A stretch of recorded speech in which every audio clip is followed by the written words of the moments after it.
Bayangkan, Amerika negara yang selama ini dikenal sebagai simbol kebebasan, kini justru berubah menjadi medan konflik di jalanannya sendiri. Di kota-kota besar seperti New York City, Los Angeles, hingga jantung pemerintahan di Washington DC, ribuan orang turun ke jalan. Teriakan knocking menggema, poster diangkat tinggi, dan amarah tak lagi bisa dibendung. Polisi bersenjata lengkap berdiri, gas air mata ditembakkan dan bentrokan pun tak terhindarkan.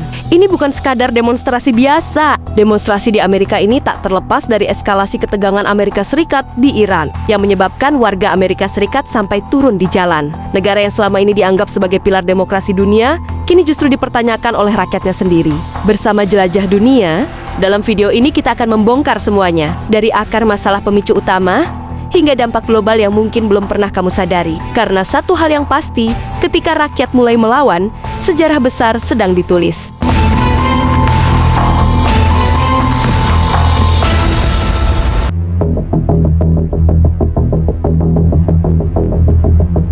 Jika kita ingin memahami mengapa jutaan rakyat Amerika turun ke jalan hari-hari ini, maka kita harus memulai dari titik krusial, yaitu adalah eskalasi konflik antara Amerika Serikat dan Iran. Kronologi ini dapat ditarik kembali ke akhir tahun 2025 saat Iran dilanda gelombang protes besar akibat krisis ekonomi. Semua berawal dari satu hal ekonomi yang runtuh. Inflasi melonjak hingga lebih dari 40%. Mata uang rial jatuh ke titik terendah dalam sejarah, bahkan menyentuh sekitar 1,4 juta rial per dolar AS. Harga kebutuhan pokok meroket. Rakyat mulai kesulitan membeli makanan, bahkan untuk sekadar bertahan hidup. Awalnya, tuntutan hanya soal harga dan ekonomi. Namun, seiring waktu, teriakan di jalan berubah menjadi lebih berani anti pemerintah. Tuntutan kebebasan, bahkan seruan untuk menggulingkan rezim. Protes ini menjadi yang terbesar sejak revolusi Iran di tahun ke-1979. Atas gelombang demonstrasi ini, respon pemerintahan Iran berlangsung keras. Aparat keamanan melakukan tindakan yang intens dan berbagai laporan. Hak asasi manusia serta media internasional menyebut jumlah korban yang signifikan. Di tengah situasi ini, Donald Trump selaku Presiden Amerika Serikat mulai mengambil posisi yang sangat agresif terhadap Iran. Ia mengeluarkan ancaman terkenal bahwa militer Amerika sudah dalam kondisi lock and loaded atau siap tembak jika pemerintah Iran terus menindak demonstran di dalam negerinya. Trump secara terbuka mendorong rakyat Iran untuk melakukan perlawanan terhadap pemerintah mereka dan menjanjikan bahwa bantuan dari Amerika sedang dalam perjalanan. Apa yang awalnya hanya gertakan diplomatik berubah menjadi gerakan nyata. Amerika mulai mengirim armada laut besar ke Timur Tengah, termasuk kapal induk dan kapal perusak berpemandu rudal sebagai persiapan untuk konflik bersenjata. Pada Februari tahun 2026 ini adalah peristiwa paling signifikan dalam dekade ini. Amerika Serikat bekerja sama dengan Israel melancarkan operasi militer gabungan skala besar ke wilayah Iran yang disebut Operation Epic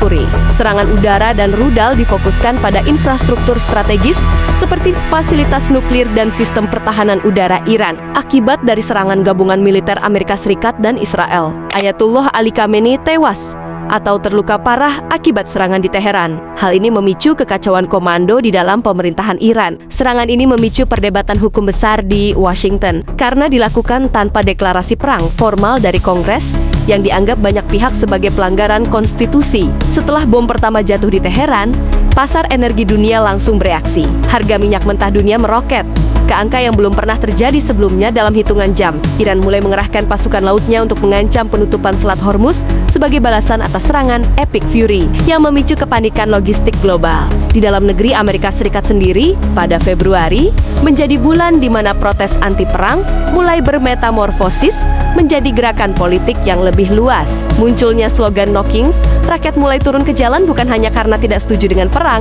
tetapi karena mereka melihat gaya kepemimpinan Trump yang mengambil keputusan perang sepihak sebagai ancaman terhadap demokrasi. Protes ini menyatukan berbagai kelompok, mulai dari aktivis perdamaian hingga warga kelas menengah yang mulai merasakan dampak ekonomi dari ketegangan di Timur Tengah. Pada akhir Februari, eskalasi di perbatasan Lebanon meningkat tajam. Serangan-serangan udara yang terjadi mulai mengancam keselamatan pasukan perdamaian PBB. Inilah awal dari situasi yang kemudian menyebabkan prajurit TNI di Lebanon terjebak dalam baku tembak dan menderita luka-luka. Februari tahun 2026 adalah bulan di mana dunia menyadari bahwa konflik ini bukan lagi sekadar retorika, melainkan perang terbuka yang dampaknya merembes ke harga bahan bakar, keamanan nasional, dan stabilitas politik global.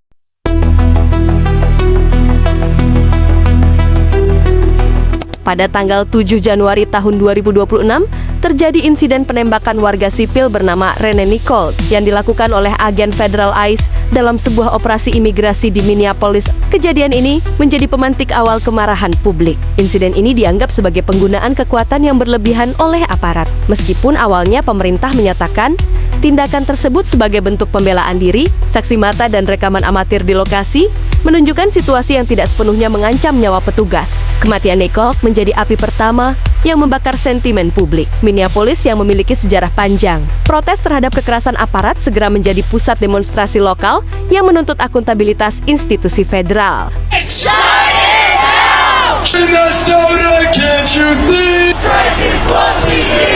Peristiwa 7 Januari ini merupakan satu dari dua penembakan fatal bersama kasus Alex Pretty pada 24 Januari yang menyatukan isu rasisme, kebijakan imigrasi agresif, dan kekuasaan absolut pemerintah dalam satu gelombang protes nasional bertajuk No Kings. Di saat yang bersamaan pada tanggal ini, di tingkat internasional, retorika antara Gedung Putih dan Teheran juga semakin memanas, memperkuat kesan di masyarakat bahwa pemerintah sedang mengambil jalur kekerasan baik di dalam maupun di luar negeri. Seorang pria bernama Alex Pretty, seorang perawat berusia 37 tahun keturunan Iran, tewas dalam sebuah operasi yang melibatkan agen Federal ICE di tengah pemukiman warga. Laporan investigasi visual salah satunya dirilis oleh Reuters, mengungkapkan bahwa tembakan dilepaskan oleh aparat bahkan ketika situasi belum sepenuhnya dianggap mengancam nyawa. Karena Pretty memiliki latar belakang keturunan Iran, publik mengaitkan insiden ini dengan retorika agresif Presiden Trump terhadap Iran yang sedang memanas di bulan yang sama. Hal ini memicu persepsi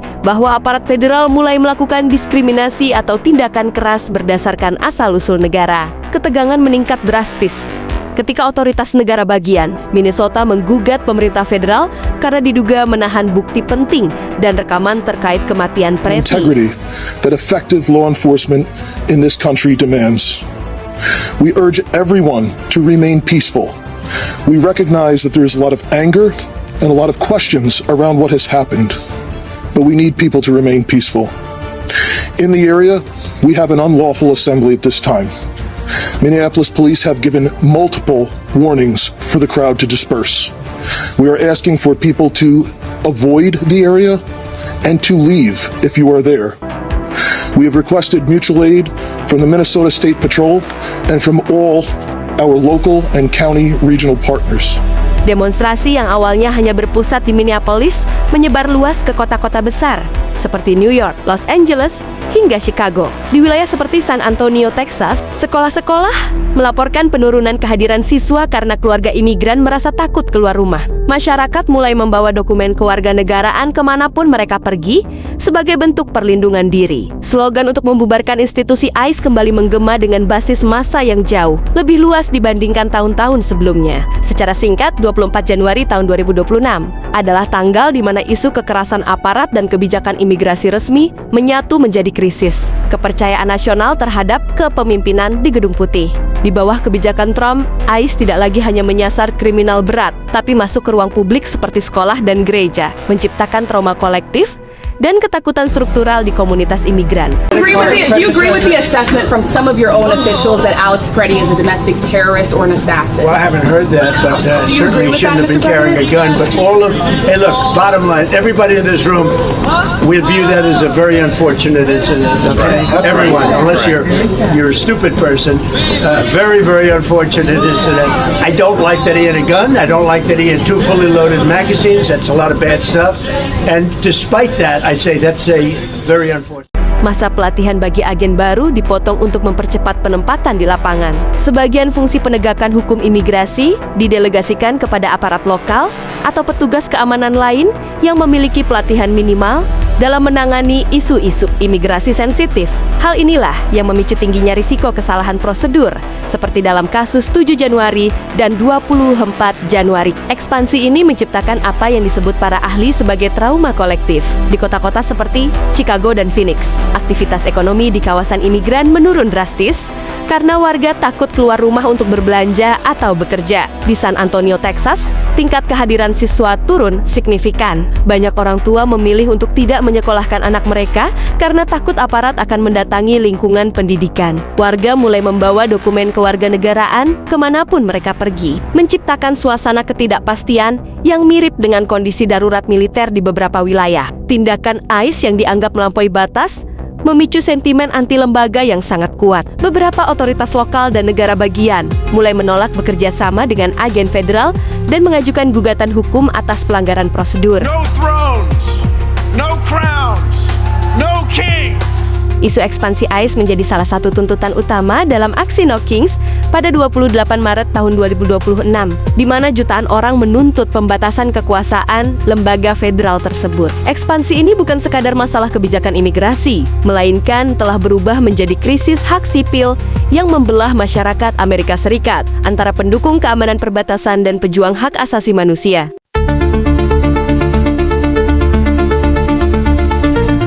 Pada 7 April tahun 2026, diperkirakan jutaan orang turun ke jalan di ribuan titik di seluruh Amerika Serikat. Demonstrasi terbesar terkonsentrasi di Washington DC, New York, Chicago, Los Angeles, dan Minneapolis. Tidak seperti gerakan sebelumnya yang didominasi kelompok aktivis tertentu. Aksi ini diikuti oleh spektrum masyarakat yang luas, buruh sektor jasa, pekerja logistik, pengemudi, hingga keluarga kelas menengah yang sebelumnya jarang terlibat politik jalanan. Nama gerakan ini diambil dari poster-poster yang memenuhi jalanan yang bertuliskan No Kings, No Trump. Slogan ini merujuk pada sejarah pendirian Amerika yang menolak sistem monarki kerajaan. Demonstran menggunakan istilah ini untuk mengkritik gaya kepemimpinan Presiden Trump yang dianggap menggunakan kekuasaan eksekutif secara absolut seperti raja, terutama dalam memutuskan perang sepihak di Iran dan kebijakan imigrasi yang agresif.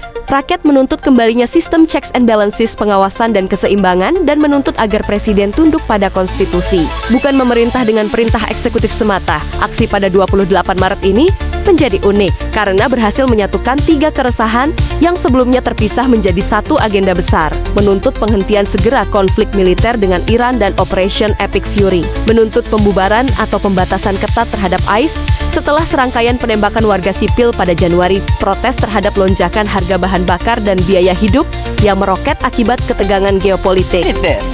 He's the one who should be paying for it, but it doesn't come out of his pocket, it comes out of... Aktivitas ekonomi di pusat-pusat kota besar terhenti total selama 1 hari penuh. Aksi ini memberikan tekanan luar biasa kepada Kongres. Beberapa anggota legislatif mulai menggunakan momentum ini untuk mempercepat penyelidikan terhadap penggunaan kekuasaan darurat oleh Presiden. Media internasional seperti The Guardian dan The New York Times menyebutkan bahwa 28 Maret tahun 2026 adalah momen di mana demokrasi Amerika sedang dipertaruhkan kembali di jalanan. Secara singkat, 28 Maret tahun 2026 bukan sekadar demonstrasi, melainkan sebuah pernyataan kolektif dari rakyat Amerika bahwa mereka merasa relasi antara negara dan warga telah rusak, dan mereka menuntut perubahan struktural yang mendasar. Pesan paling sentral adalah peringatan bahwa Amerika Serikat didirikan sebagai negara demokrasi, bukan monarki. Rakyat mengkritik penggunaan executive orders atau perintah eksekutif dan deklarasi keadaan darurat yang digunakan secara berlebihan untuk mengambil keputusan besar tanpa persetujuan Kongres. And yet, despite all of that, 45 days, Congress has done nothing. Nothing. They're putting their heads in the sand with this awful war that's hurting America, hurting the American people, hurting the world economy. No hearings, no oversight, no accountability. Not one. You'd think in this war there'd be some hearings at least. Nope. Not one. Istilah No Kings adalah pengingat bahwa presiden harus tunduk pada hukum dan konstitusi, bukan berdiri di atasnya. Kedaulatan warga di atas kekuatan aparat. Pesan ini lahir dari luka akibat ekspansi ICE dan penembakan warga sipil pada Januari tahun 2026. Negara harus melindungi, bukan menakuti. Rakyat menuntut agar institusi keamanan kembali pada fungsi aslinya sebagai pelindung warga, bukan instrumen trauma bagi komunitas tertentu seperti imigran.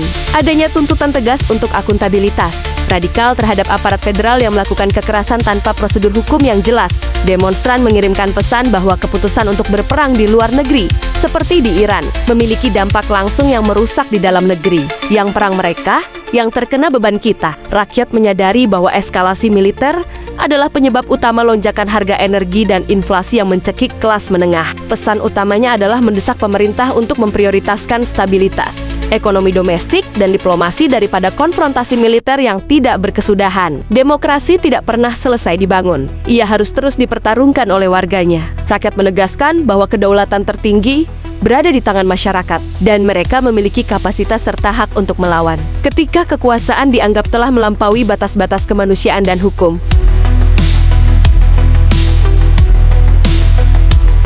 Penggunaan executive orders, perintah eksekutif, yang ekstensif oleh Presiden Trump dianggap telah mengikis sistem checks and balance. Muncul perdebatan hukum besar mengenai hak presiden untuk memulai serangan militer, seperti Operation Epic Fury tanpa deklarasi perang formal dari legislatif. Call Trump's Iran policy for what it is. Not Trump's Operation Epic Fury, Trump's Operation Epic Failure. That's just what it is. It's an epic failure. 45 days into this war, things are worse than the day Trump started his choice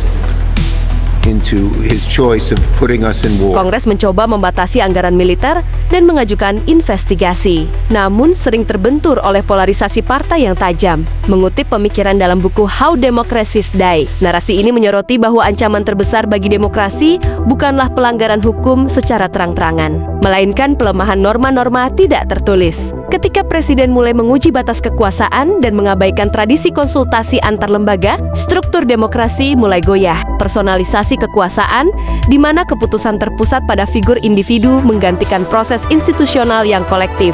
Ujian demokrasi ini tidak hanya terjadi di ruang sidang, tetapi juga di jalanan melalui aksi knockings. Masyarakat Amerika diingatkan kembali pada sejarah panjang mereka yang menolak monarki, partisipasi jutaan orang dari berbagai latar belakang buruh, kelas menengah, hingga aktivis menunjukkan bahwa rakyat masih memiliki kapasitas untuk menjadi penyeimbang kekuasaan ketika institusi formal dianggap gagal. Demokrasi bukanlah sebuah produk jadi, melainkan proses yang dinamis. Ia harus terus dijaga, dipantau, dan dipertarungkan oleh warganya setiap hari. Krisis tahun 2026 menjadi pengingat pahit tentang betapa tipisnya garis antara pemimpin yang kuat dan kekuasaan yang melampaui batas. Pada akhirnya, kekuatan sebuah negara tidak hanya ditentukan oleh pemimpinnya, tetapi oleh keberanian warganya untuk bersuara ketika mereka merasa hak-hak sipil dan nilai-nilai dasar negara sedang terancam. Demokrasi tidak pernah selesai dibangun, ia selalu dipertarungkan, dan rakyat selalu memiliki kapasitas untuk melawan.